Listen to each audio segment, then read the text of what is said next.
আমাদের অনুষ্ঠানটা হচ্ছে বাৎসরিক পুরস্কার বিতরণী অনুষ্ঠান। এটা প্রতি বছরই আমাদের করা হয়। এবছর আমরা একটু আলাদাভাবে করছি। আমাদের সারা বছর 4খানা পরীক্ষা হয়। তার মধ্যে ট্যালেন্ট সার্চ পরীক্ষা হয়, তার মধ্যে বোর্ডের পরীক্ষা আছে, এছাড়া অল ইন্ডিয়া ড্রয়িং কম্পিটিশনের 2খানা পরীক্ষা হয়। তার যাবতীয় পুরস্কার, এছাড়া বিভিন্ন ওয়ার্কশপ করা হয় সারা বছর মিলে। তার সামগ্রিক পুরস্কার আজকে বাচ্চাদের হাতে তুলে দেওয়া হচ্ছে। মোট মোট ছাত্রছাত্রী 265 জন আজকে উপস্থিত হয়েছে। হ্যাঁ, সবাই পুরস্কার যেমন নম্বরের ভিত্তিতে এসছে, তারা তেমনই নম্বরের ভিত্তিতে পুরস্কার পাচ্ছে। এটা নিয়ে পঞ্চমবার আমাদের করা হচ্ছে। কোথা থেকে ছাত্রছাত্রীরা এই অনুষ্ঠানে অংশগ্রহণ করেছে? এখানে অনুষ্ঠানে অংশগ্রহণ করেছে মদনপুর থেকে, চাকদা থেকে, এছাড়া শিমুরালী সব জায়গায়ই রয়েছে, লক্ষ্মীপুর বলে একটি জায়গা আছে, চৌমাথা রয়েছে।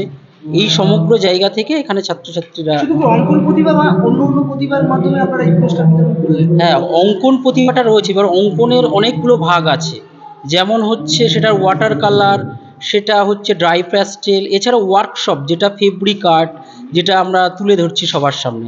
আমাদের বাচ্চারা গানের তালে তালে যে নতুন প্রেজেন্টেশন করছে, এটা একটা অন্যরকম বিষয়। কততম বর্ষ আপনার? এটা আমাদের 5ম। এই যে গানের সাথে সাথে যে আঁকা, এরকম ভাবনাটা কেন আছে? এটা হচ্ছে একটা গানের সাথে শিল্পীর নিজস্বতা, এটা একটা বড় বিষয়। শিল্পী তৈরি হতে গেলে সবার আগে দরকার হচ্ছে কল্পনা, নিজস্বতা কিছু। সেই নিজের যদি কিছু বিষয় সেটা খাতার ওপরে পেন্সিলের মাধ্যমে তুলে ধরতে পারে বাচ্চারা, আমার ছাত্রছাত্রীরা এটা করতে পারছে, তারা বলছে আমরা পারবো। সেই জন্যেই তাদেরকে এরকমভাবে চালনা করা হচ্ছে। আমার নাম সুজয় সাত্রা। হ্যাঁ, আমি শিক্ষক, রেখাঙ্কন। Address Shimurali, new কৌতুকপুর।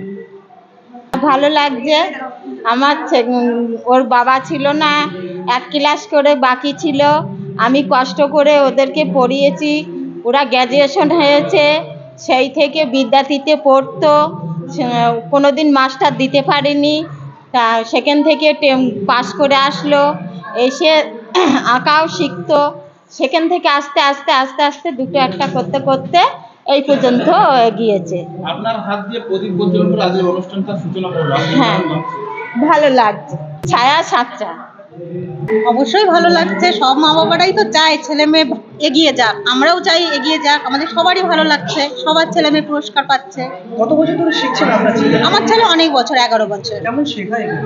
অবশ্যই ভালো শেখায়, নাহলে এতটা তো আগাতে পারতো না। আমাদের সবার ছেলে মেয়েকে যথেষ্ট আদর দিয়ে, ভালোবাসা দিয়ে, স্নেহের সঙ্গে আঁকাটা শেখায় স্যার। আমার ছেলে এবার অল ইন্ডিয়া ড্রয়িং কম্পিটিশনে ফার্স্ট হয়ে গোল্ড অর্জন করেছে। 6 বছর বয়স আমার ছেলে। হ্যাঁ, খুব ভালো শেখায়। খুবই। আমার ছেলে শিখছে এই 3 বছর হচ্ছে। খুবই ভালো লাগছে। আমার ছেলে তো 3 বছর শিখছে। প্রথম 1 বছর তো ছেলে খুবই কান্না করতো। স্যার তো বুঝিয়ে শুনিয়ে তবে ড্রয়িংটা করিয়েছে। ভাবতে পারিনি যে এত দূর পৌঁছাবে। এখন ভালোবাসে, আগে কিছুই বলতো না। স্যার আরও এগিয়ে যাক, স্যার আরও স্টুডেন্ট বাড়ুক।